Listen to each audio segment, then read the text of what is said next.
We often forget how much unites all the members of humanity. Perhaps we need some outside universal threat to make us recognize this common bound. I occasionally think how our differences worldwide would vanish if we were facing an alien threat from outside this world.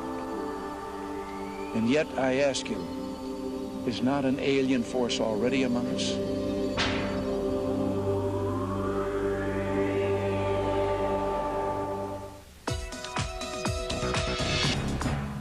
Space is the inescapable challenge to all the advanced nations of the Earth. And it established the United States as the preeminent spacefaring nation. First for the coming decade, for the 1990s, space station freedom.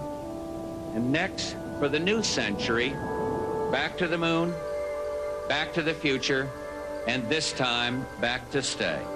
And then a journey into tomorrow, a journey to another planet, a manned mission to Mars. Envoyer des hommes sur la planète Mars est un projet ambitieux. Grâce au succès des missions de la NASA vers Mars, chaque jour nous rapproche un peu plus de sa concrétisation. Certaines personnes croient que cette planète a abrité une base spatiale dans l'Antiquité. Si nous trouvons des preuves tangibles de l'existence d'objets sur Mars, cela prouverait que nous ne sommes pas seuls dans l'univers. En plus, nous saurions que des êtres ont visité la planète voisine de la nôtre. Toutes nos références changeraient à jamais. L'être humain est sorti du Moyen Âge et a connu la Renaissance. Puis, il a traversé la révolution industrielle pour entrer dans l'ère des technologies de pointe, l'ère de la génétique et des voyages dans l'espace. Straight shadow. 4 forward, drift into the right a little. 30 seconds forward, drift. We copy you down, Eagle. The Eagle has landed. Des astronautes atterriront comme des aigles. Les recherches de Zecharia Sitchin révèlent qu'au début de la civilisation, il y avait un peuple d'êtres supérieurs qu'on appelait les Anunnaki, qui signifie ceux qui viennent du ciel pour descendre sur la Terre. Si effectivement, dans notre système solaire, il y a eu une race d'êtres intelligents beaucoup plus vieille que la nôtre, il faudrait repenser beaucoup de nos concepts, et en particulier la question de nos origines. D'où venons-nous? Sommes-nous le produit de manipulations génétiques? Cette hypothèse, qui veut que la science moderne ne fasse que retrouver le savoir des anciens, pousse plusieurs scientifiques à chercher ce qui a peut-être été perdu au fil des millénaires. Nous revivons l'incident de la tour de Babel, qui a eu lieu il y a presque 5500 ans. Dans la version biblique, les gens de Babylone ont bâti une tour dont le sommet devait rejoindre le ciel. Sous l'œil bienveillant de leur Dieu suprême, ils devaient y déposer un shem, c'est-à-dire une fusée spatiale. Les autres dieux ne voyaient pas d'un bon œil cette incursion de l'homme dans l'ère spatiale. Dans le récit biblique, Yahvé descend sur la terre pour voir la tour que les humains sont en train de construire. Dans la Genèse, au chapitre 11, Yahvé dit aux autres dieux: « C'est là ce qu'ils ont entrepris. Maintenant, rien ne les empêchera de faire tout ce qu'ils projetteront. Allons, descendons, et là, confondons leur langage, afin qu'ils n'entendent plus la langue les uns des autres. » Grâce à l'archéologie, nous savons maintenant que la première civilisation est née il y a 6000 ans. Avant celle des Grecs, celle des Mayas et celle des Incas. Cette civilisation est née entre l'Euphrate et le Tigre, dans ce qui est aujourd'hui l'Irak. On appelait cette terre Sumer et ses habitants les Sumériens. Dans la Genèse, on l'appelle Shinéar. Depuis des siècles, les spécialistes de la Bible ignorent les références bibliques qui concernent ces royaumes anciens, où ils les traitent comme des légendes. Grâce à l'étude des vestiges du passé et des langues anciennes, plusieurs spécialistes de la Bible croient maintenant que ces références dans l'Ancien Testament sont en fait des récits historiques authentiques de civilisations qui ont connu des heures glorieuses. Si on lit la Genèse, on apprend que Dieu a créé Adam à partir de la poussière de la terre et a pris sa hanche pour créer Ève. Ce récit serait un très court résumé de l'histoire que l'on retrouve dans les documents provenant de Babylone et de Sumer. Ces textes anciens révèlent une histoire très complexe à propos d'êtres qui n'étaient pas des humains et qui ressemblaient à des dieux. Ces êtres nous auraient créés dans un but précis. Les recherches de Zecharia Sitchin l'ont conduit dans ce temple vieux de 6000 ans, situé dans l'ancienne ville d'Erech. Avant qu'on ne la découvre, il y a 150 ans, on ne connaissait cette ville que d'après quelques passages de la Bible. Ce temple est dédié à la déesse Inanna, qui sera connue plus tard sous le nom de Ishtar.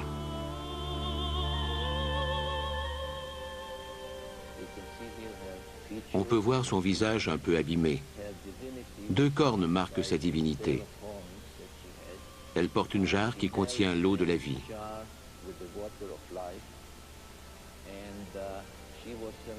Comme décoration, ou pour marquer une valeur symbolique, elle est entourée de ce que certains appellent les serpents entrelacés. Il y a 6000 ans, ce symbole représentait les sciences. Certains chercheurs croient que c'est le symbole qui a précédé la croix égyptienne, qui est le symbole de la vie et de la création. Les recherches de Zecharia Sitchin soutiennent la théorie selon laquelle les serpents entrelacés seraient le symbole de la manipulation génétique et de l'ADN. Ishtar, qui a été sculptée dans la pierre il y a 6000 ans, est parfois représentée en train de s'envoler pour monter aux cieux.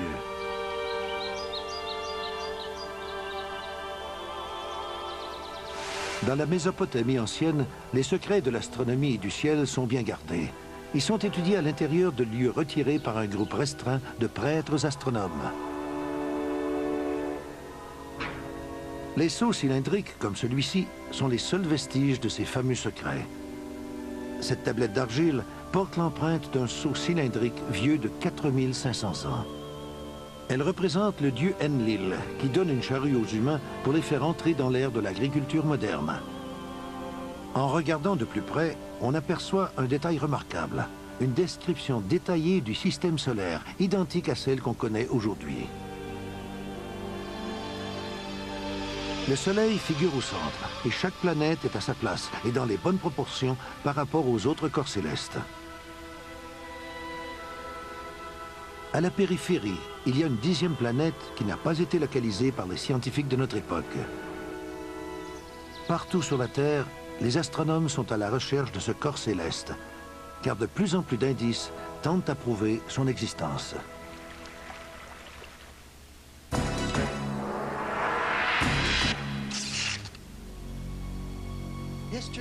Historiquement, on attribue la découverte de la planète Pluton à l'astronome Clyde Tombaugh le 18 février 1930. Pourtant, elle est déjà présente sur le sceau cylindrique sumérien à côté de la 10e planète. Planète X est le nom que les scientifiques ont donné à ce corps céleste inconnu qui serait le plus éloigné du Soleil. Si on se fie à la science moderne, les humains ne pouvaient pas connaître l'existence des planètes qui sont plus loin que Jupiter avant l'invention du télescope au XVIIe siècle, car elles sont invisibles à l'œil nu. Depuis l'époque de Galilée, les astronomes ont appris une foule de choses sur les planètes les plus éloignées de notre système solaire. Les nombreuses théories qui ont découlé de ces informations n'ont jamais été contestées. À l'ère de la technologie de pointe, nous avons développé de nouveaux outils pour regarder le ciel. Le télescope spatial Hubble de la NASA et les sondes inhabitées qui partent en mission de reconnaissance jusqu'aux confins de notre système solaire ont apporté de nouvelles données. Ces percées dans l'exploration spatiale ont révélé plusieurs inexactitudes dans les théories élaborées par les astronomes. Le 19 août 1977, la sonde spatiale américaine Voyager 2 s'envole de Cap Canaveral pour un long voyage vers les planètes les plus éloignées de notre système solaire. Les découvertes de Voyager 2 mettent en doute les théories récentes de l'astronomie, mais confirment les connaissances des anciennes civilisations. Pour la première fois, nous voyons des images d'Uranus. Étonnamment, elle est telle que décrite par les Sumériens il y a 6000 ans. À leur époque, le télescope n'existe pas. Pourtant, les Sumériens disent d'Uranus qu'elle est Mash-Sig, c'est-à-dire lumineuse et verdâtre. Ils expliquent aussi la particularité de son inclinaison. Selon eux, une planète est entrée dans notre système solaire et a provoqué une collision qui a perturbé l'ordre naturel. Les scientifiques de la NASA sont d'avis également qu'une collision avec un astre de la taille de la Terre à une vitesse de 65 000 km/h pourrait avoir causé l'inclinaison de l'orbite d'Uranus et la dévastation à sa surface. Sa voisine, Neptune, est décrite comme une planète bleu-vert par les Sumériens. Ce n'est que récemment que les scientifiques ont pu confirmer cette information. Les Sumériens ont nommé et décrit toutes les planètes de notre système solaire. Cette description est une preuve tangible que l'homme moderne redécouvre des savoirs anciens, du moins dans ce domaine.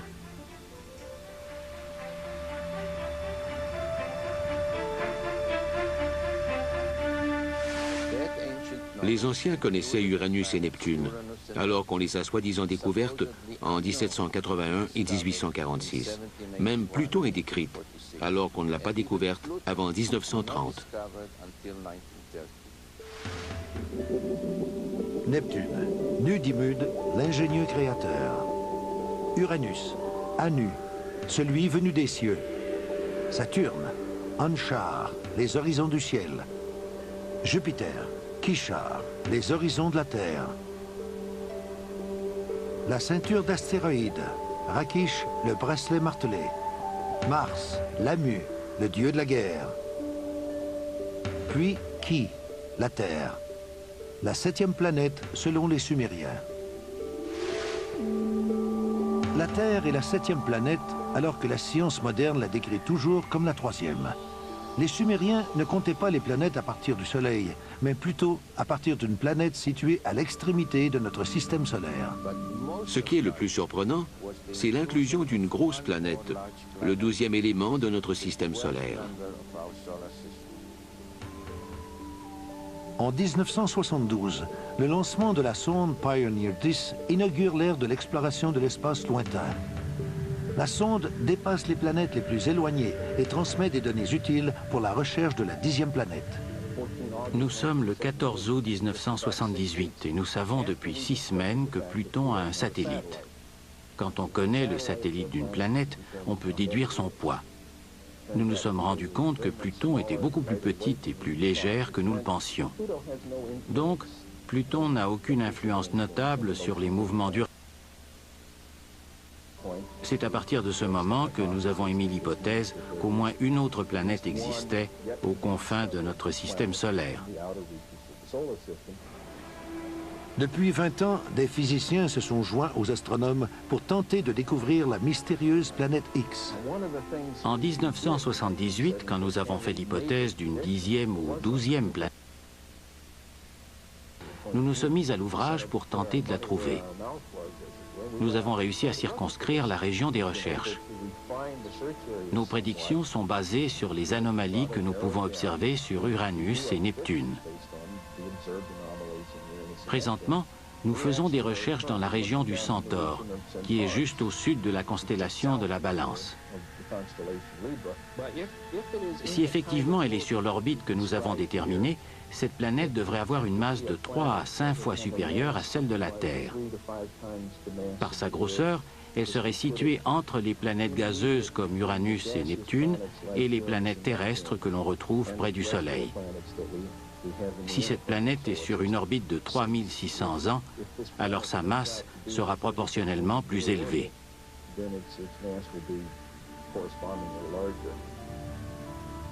Voici une carte du système solaire tel qu'on le connaît. Voici les planètes du centre. Là, c'est l'orbite de Pluton et là, c'est l'orbite que j'ai proposée pour la 10e planète. Voilà où nous pensons qu'elle soit actuellement. Si la planète X existe, alors nous ne sommes pas seuls dans l'univers.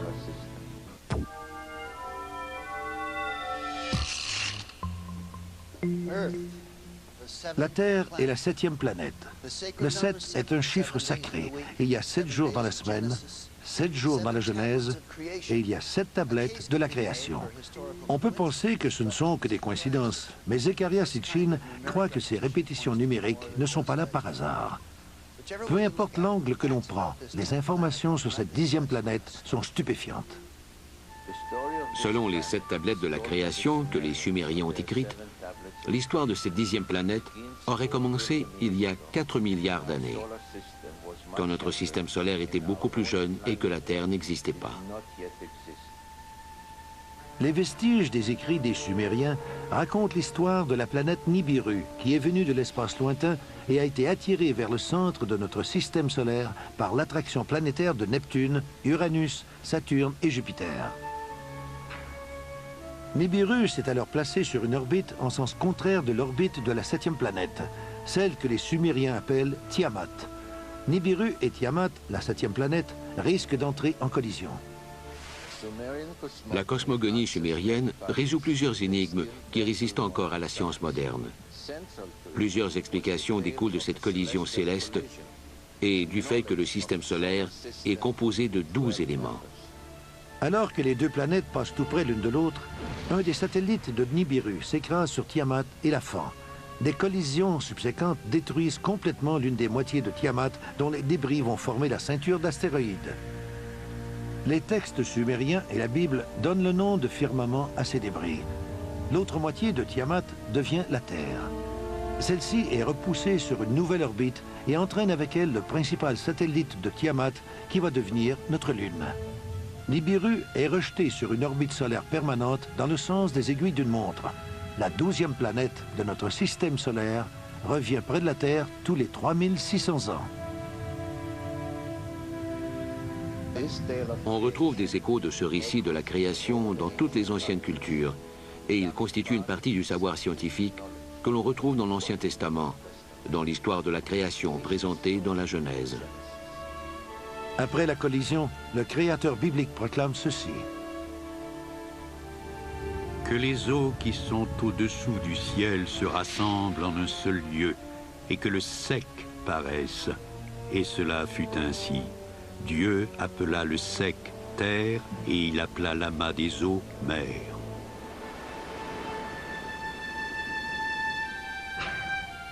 Si la Terre est le résultat d'une collision planétaire, les scientifiques croient que l'endroit le plus probable pour trouver la trace de cette collision est à 11 km sous la surface de l'océan Pacifique. Lorsqu'en haut les cieux n'étaient pas nommés et qu'en bas la terre n'avait pas de nom, Apsu le primordial, le géniteur, et Momo et Tiamat, la génitrice, mêlaient ensemble leurs eaux. Les Mésopotamiens parlent de deux planètes qui se sont mélangées. La Bible dit ceci. Au commencement, Dieu créa les cieux et la terre. La terre était informe et vide.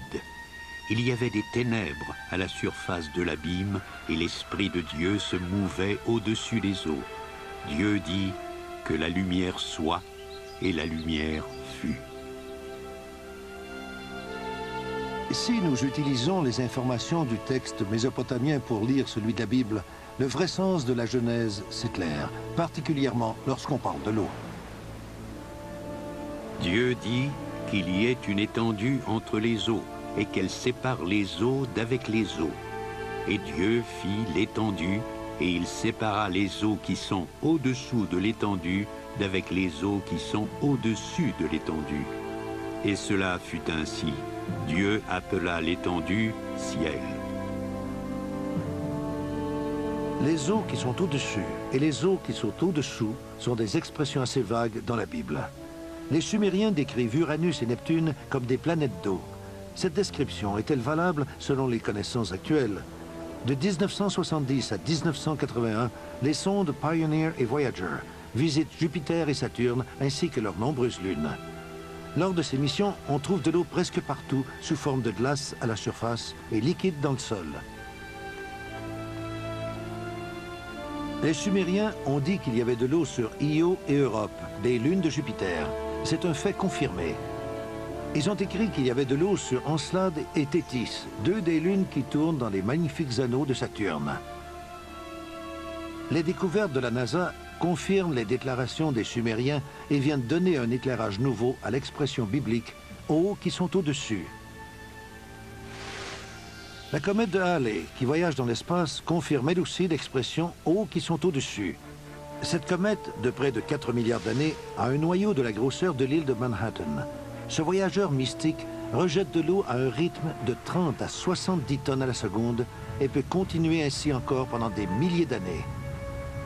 Il y a 6000 ans, on savait peut-être déjà tout cela. Le corps céleste insolite dont on fait mention dans les textes babyloniens et qui aurait traversé le ciel en 164 avant Jésus-Christ serait la comète de Halley. Ils appelaient cette étoile le sceptre d'Israël. Dans la Bible, le livre des Nombres révèle ceci. Je le vois, mais non maintenant. Je le contemple, mais non de près. Un astre sort de Jacob. Un sceptre s'élève d'Israël.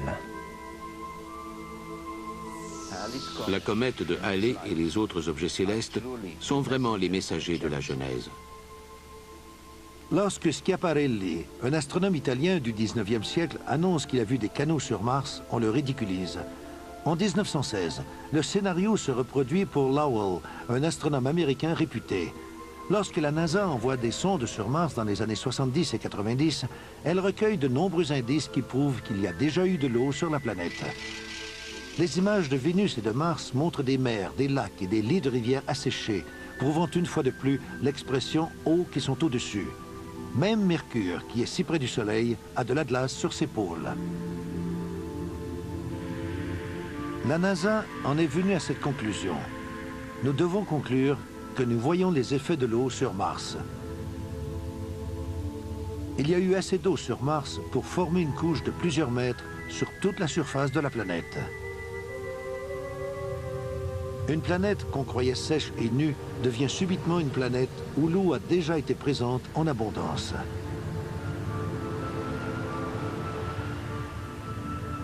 Mars rejoint Vénus, Mercure, la Terre et la Lune dans la confirmation du concept sumérien d'eau qui sont au-dessus.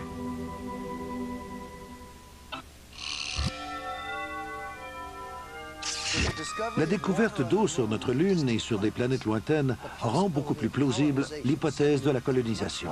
On peut extraire de l'oxygène de l'eau et l'utiliser dans des habitats recouverts d'un dôme sur les planètes qui ont peu d'atmosphère. L'eau est aussi le principal ingrédient du carburant utilisé pour les fusées. Cette découverte augmente la possibilité de voyages illimités à travers les étoiles. We've had reports to the effect that the Viking equipment will never determine positively whether or not there's life on Mars. Can you set us straight on this? Well, my own view is it's much too soon to decide whether we will have a definitive answer. It may be that there is an exotic biology on Mars. It may be that there's an exotic chemistry which looks a little bit like biology. There's a number of experiments to be done. They might decide the issue, they might not. But either way, the Viking has been a biological success because the chemical explanation means that there is a kind of chemistry on the Martian surface which simulates some of the steps of chemistry in biology. We would learn something important about the origin of life. En octobre 1988, l'Union soviétique lance 2 sondes pour étudier la planète rouge, Phobos 1 et 2, du nom d'une des lunes de Mars.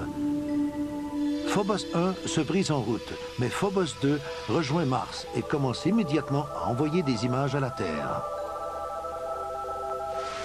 Le 1er mars 1989, on reçoit les photos de cet étrange quadrillage. Le quadrillage en haut à droite a été photographié dans les fréquences optiques et les infrarouges. Les photos sont ensuite superposées pour donner cette image composite. Le 26 mars, Phobos 2 envoie ses photos prises juste au sud de l'équateur. On peut percevoir une forme elliptique inexpliquée. This shadow actually appeared all of a sudden. Why am I calling it a shadow? Because you can see things through it. This elliptical shadow, then, is it in Mars' atmosphere or on the planet's surface? One thing is for sure. This something is not positioned horizontal. Well, to me it looks like a rocket taking off from the surface of Mars and leaving a trail behind. Well, if you'd want to fantasize, it could be interpreted that way too. Now we think we ought to look at the real circumstances that have caused that trail, even though they haven't yet been fully clarified. That's more likely to be the shadow of some object, since surface elements can be seen through it. How long will it take to process all of the information to get more or less objective scientific results, rather than fantastic ones? Come back in a week. Une semaine après, aucun nouveau détail n'est dévoilé. Puis, quelques mois plus tard, on diffuse ce reportage. L'an dernier, les Soviétiques ont lancé vers Mars 2 sondes appelées Phobos, du nom d'une lune de la planète. Un opérateur a commis une erreur qui a rendu Phobos 1 inutilisable. L'autre sonde s'est rendue jusqu'à Mars et a transmis des photos qui ont rendu les scientifiques soviétiques perplexes. Alors qu'elle était au-dessus de l'équateur, Phobos a pris des photos à une altitude de 6000 km. Voici une photographie infrarouge. Les parties les plus sombres sont les plus froides. Cette section couvre 600 km, donc les éléments visibles doivent avoir au moins 2 km de long. C'est la photo de la surface de Mars la plus détaillée que nous ayons. Il y a des lignes très fines sur la surface qui sont dans l'infrarouge, donc il y a de la chaleur. Elles montrent plus que de la chaleur car elles ont entre 3 et 4 km de large. Par contre, je n'ai aucune idée de ce que ça peut être et les Russes ne veulent pas nous éclairer. Les scientifiques sont aussi intrigués par les photos de cette ombre à la surface de Mars. Ils sont certains que c'est une ombre puisqu'on peut voir des détails de la surface de la planète à travers. On ignore quelle est la source de cette ombre. Puis, il y a encore le mystère de la sonde disparue. Les Russes n'ont pas encore publié la dernière photo transmise par Phobos avant la perte de contact. Les Russes ont déclaré qu'elle montre un objet qui n'aurait pas dû être là et qui se dirigeait vers la sonde. La sonde orbitait autour de Mars dans le même sens que ses lunes. Sur la dernière photo, au milieu de l'orbite, ils ont vu quelque chose qui n'aurait pas dû être là. En plaisantant, le professeur Kapitsa a dit que ce devait être des Martiens. Les scientifiques britanniques pourront juger de visu lorsque les soviétiques apporteront les photos à la conférence d'Exeter le mois prochain. Il y a sûrement une explication logique, n'est-ce pas? Les Russes n'apportent aucune photo à la conférence d'Exeter. L'agence spatiale soviétique doit tout de même expliquer la disparition de la sonde spatiale. It does take a minimum of precision criteria to obtain on the image these spots, which some would like to call flying saucers, that appeared within the visual field of the infrared range. It must be pointed out that the flying saucer version is not ours. Actually, at first we were saying that there was no flying saucer, that surely all that we saw could be explained in understandable, natural and physical terms. Il est possible qu'une petite météorite qui se trouvait sur la même orbite que Phobos l'ait percutée. Lors d'une entrevue exclusive en octobre 1990 à Moscou, le professeur Lev Mukhin de l'Institut russe de recherche spatiale met en doute la théorie du météorite. Certaines personnes ont émis l'hypothèse d'une collision entre la sonde spatiale, qui était sur la même orbite que la Lune de Mars, Phobos, et des particules de poussière qui entourent cette Lune. Des calculs très précis pour vérifier cette hypothèse ont été effectués par plusieurs organismes, y compris le nôtre, et ils ont démontré que cette hypothèse ne tenait pas la route. Si une météorite ou des débris ne sont pas en cause, il faut qu'il y ait une autre explication. Le silence s'installe jusqu'en décembre 1991, alors que Marina Popovich, une ancienne cosmonaute et colonel de l'armée de l'air, tient une conférence de presse au consulat russe de San Francisco. Elle dévoile la dernière photo prise par Phobos. On voit une forme étrange au premier plan. Marina Popovich la décrit en employant les mots « objet volant non identifié ». L'objet est en juxtaposition avec ce qui semble être la petite lune Phobos. Il est difficile d'expliquer cette ombre mystérieuse. Les Russes croient qu'il s'agit de l'ombre d'un objet sur la planète ou juste au-dessus de la surface de Mars. En avril 1992, après avoir comparé attentivement toutes les photos, les scientifiques concluent que l'ombre en question bouge. Si la théorie d'une base spatiale qui aurait existé sur Mars il y a des milliers d'années est vraie, on pourrait attribuer la disparition des sondes russes à une intervention extraterrestre. L'ancienne base pourrait avoir été réactivée.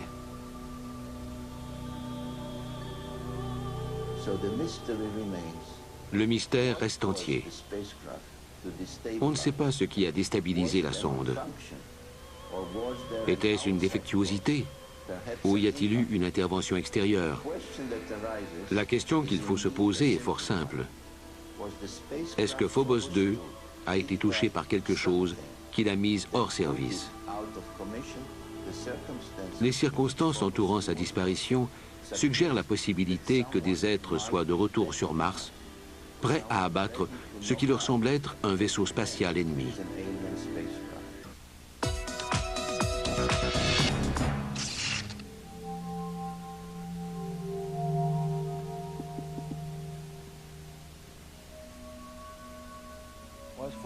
Phobos a peut-être été désactivé par des êtres intelligents qui voulaient se protéger. Ou peut-être y a-t-il une explication plus conventionnelle. Nous ne le saurons jamais. Quand on se permet d'envisager la possibilité de visiteurs extraterrestres, on se prépare à accepter leurs différences dans l'éventualité d'une rencontre. Il reste qu'il faut se demander comment les humains réagiraient si on trouvait la preuve irréfutable de l'existence d'êtres qui nous auraient précédés et qui nous auraient créés. De tous les mystères qui nous échappent, le plus grand est celui de la vie elle-même. Nous nous demandons de quelle partie de notre univers sont venues les premières émanations de vie. Certaines personnes croient que la semence de la vie aurait pu être apportée par la planète Nibiru. Il y a eu tout un mélange d'idées venant à la fois des biologistes et des astronomes à propos de l'origine de la vie. Parce que c'est la même question qui se pose pour les autres planètes du système solaire ou ailleurs dans l'univers. Ils ne peuvent pas expliquer comment la vie est apparue sur la Terre, ni comment elle est apparue ailleurs. La pensée scientifique contemporaine affirme, mais avec prudence, que la vie serait arrivée sur la Terre sous forme de substances chimiques apportées par une comète qui aurait frappé la Terre. What we are trying to find out in the meteorites is to see whether there are any of these molecules related to life. There are certain molecules like the amino acids which may be described as the building blocks of life. Une autre théorie scientifique, la panspermie dirigée, suggère que la vie sur Terre a été semée par une race d'êtres en provenance de l'espace. Ce serait un geste délibéré d'une société d'un autre monde. Selon la Bible, la création de l'humanité est venue à la fin d'une longue liste. Que les eaux produisent en abondance des animaux vivants et que des oiseaux volent sur la terre vers l'étendue du ciel. Dieu créa les grands poissons et tous les animaux vivants qui se meuvent. Ce n'est qu'après cela que Dieu créa Adam. Adam arrive dans les dernières pages de l'histoire de la création. Les Sumériens disent que ce sont les Anunnaki qui ont donné la vie aux humains. Selon les textes sumériens, il y a 445 000 ans, les Anunnaki ont envoyé des androïdes en éclaireur sur la Terre en prévision d'un voyage futur. 150 000 ans plus tard, les Anunnaki sont venus et ont créé l'être humain.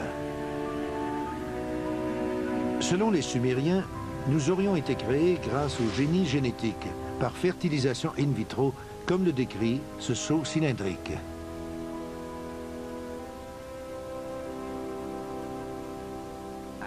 Adam a été le premier bébé éprouvette. Dans la Genèse, chapitre 1, verset 26, on peut dire ceci. Faisons l'homme à notre image, selon notre ressemblance. Les documents sumériens suggèrent que les Anunnaki ont créé les êtres humains pour les aider à extraire l'or du sol de l'Afrique. Ils avaient besoin du précieux métal pour sauver l'atmosphère de la planète Nibiru qui se raréfiait. Les trois grandes religions de l'Occident, le judaïsme, le christianisme et l'islam, sont fondées sur le principe que l'être humain a quelque chose de spécial. Nous ne sommes pas apparus accidentellement. Nous ne sommes pas que le résultat de milliards d'années de mutations accidentelles. Nous avons été créés à l'image de Dieu. La spécificité de notre création garantit notre salut. Si des êtres très intelligents et très spirituels, en provenance d'une civilisation plus âgée, avec des technologies plus avancées, existent bel et bien et sont déjà venus ici, alors toute l'histoire de la création ne tiendrait plus. Et des milliards de personnes sur la planète seraient totalement déconcertées quant au sens de la vie. Dans l'archétype de l'histoire de la Grande Tour de Babel, on raconte que les Babyloniens veulent outrepasser les limites établies par les Anunnaki et atteindre les dieux en construisant une plateforme de lancement. Quel était le but de leurs efforts? Selon Zecharia Sitchin, l'objectif était d'atteindre la planète Mars, où serait située la station spatiale des Anunnaki. Les tablettes sumériennes appellent la station sur la planète Mars le vaisseau des voyageurs. J'en ai déduit que les Anunnaki de Nibiru, une fois rendus à la planète Mars, montaient dans un plus petit vaisseau spatial pour atteindre les stations en orbite autour de la Terre. Ils ne venaient pas seulement tous les 3600 ans, mais beaucoup plus fréquemment. Dans leurs documents, les Mésopotamiens identifient les 12 éléments de notre système solaire avec des symboles précis. Sur cette stèle, Mars, Vénus et la Terre sont numérotés.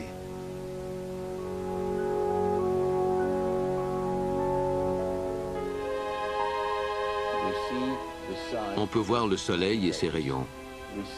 On voit 4 astres, représentés par leurs animaux de culte, un symbolisme qui est associé au zodiaque. Puis on voit la Lune et la Terre, qui est symbolisée par 7 points.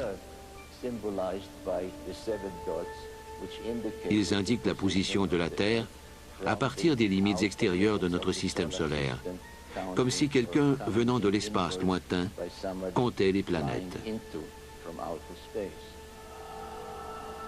Sur cette représentation sumérienne, vieille de 4500 ans, les 7 points de la Terre avec sa Lune en croissant et Mars avec ses 6 points sont des indices très révélateurs. On voit également 2 personnages dessinés à côté d'un vaisseau.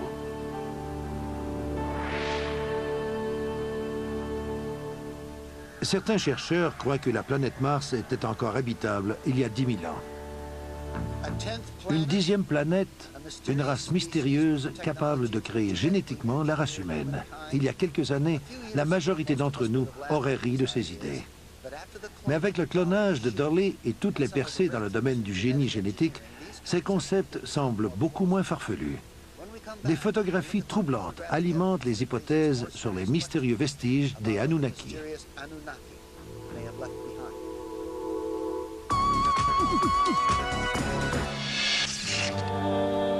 Lorsque les États-Unis lancent les sondes Mariner et Viking pour explorer Mars au cours des années 1960 et 70, elles transmettent des photos de structures mystérieuses qui ressemblent à des structures terrestres.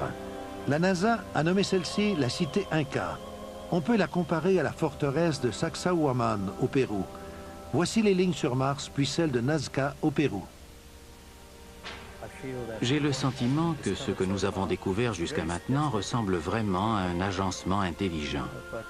Mais ce serait irresponsable de ma part de dire que j'ai des preuves. Ce que je vois cependant, c'est qu'on dirait que tout cela a été conçu par une intelligence qui est probablement plus avancée que la nôtre dans certains domaines.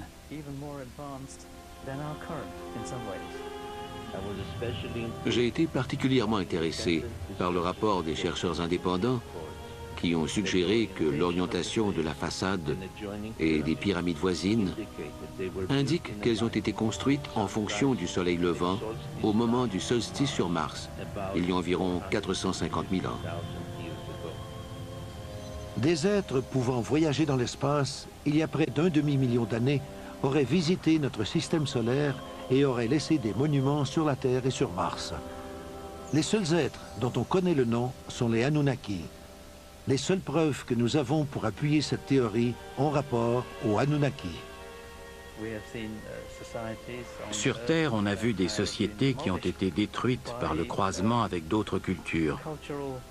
La rencontre d'une culture plus avancée que la nôtre aurait un impact très sérieux. Je crois cependant que nous sommes assez intelligents pour y faire face.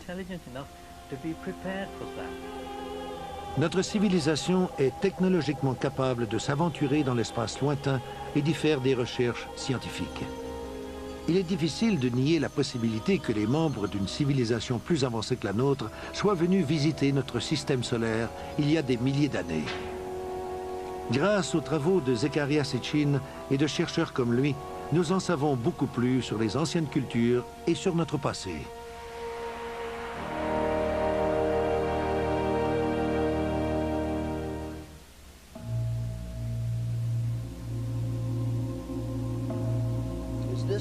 A-t-on réinterprété la Genèse? Est-ce que les anciennes tablettes des Sumériens nous révèlent que nous ne faisons que redécouvrir des savoirs anciens? Est-ce que les découvertes qui font la une de nos jours nous viennent de nos ancêtres? Est-ce que ce savoir ancien a été légué aux Sumériens par les Anunnaki, les explorateurs en provenance de la lointaine planète Nibiru? Les réponses à ces questions sont peut-être cachées dans les volumes des archives oubliées qui n'ont pas encore été découverts.